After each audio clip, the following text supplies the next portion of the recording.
جو لوگ اماموں کو نبیوں کے درجے تک پہنچا دیتے ہیں وہ خارج از ایمان ہیں، یعنی کافر ہیں۔ یہ خود شیعوں نے اپنی تفسیر، یہ قرآن مجید کی تفسیر میں لکھا ہے، اور یہ ان کی مشہور تفسیر ہے، سید فرمان علی کی لکھی ہوئی ہے، جو ترجمہ فرمان علی کے نام سے مشہور ہے، اور تقریباً ہر شیعہ کے گھر یہ تفسیر ضرور گھر میں رکھی ہوئی ہوتی ہے۔ آئیے دیکھتے ہیں اس میں کیا لکھا ہوا ہے۔ یہ سورہ آل عمران ہے، اور اس کو میں قریب کر دیتا ہوں جی۔ تیسرا سپارہ ہے، سورہ آل عمران ہے، آیت صفحہ نمبر ہے 94۔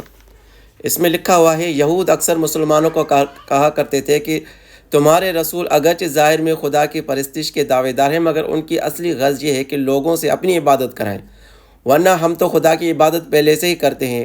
اس شبہ کا خود خدا نے اچھی طرح تشفی بخش جواب اسی آیت میں دے دیا کہ بھلا جس کو خدا نبی بنائے اور وہ دوسروں کو کفر کی تاریکی سے نکال کر ایمان کی روشنی میں لائے، وہ کیوں کر کفر سکھا سکتا ہے؟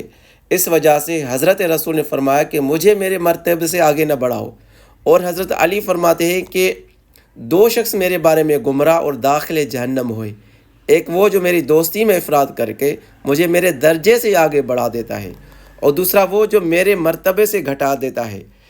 اس سے ثابت ہوا کہ جو لوگ آپ کے فضائل کے خواہ مخواہ تعویلیں کرتے ہیں، یا کسی امام کو نبوت یا خدائی درجے تک پہنچا دیتے ہیں، وہ خارج از ایمان ہے، یعنی کافر ہے۔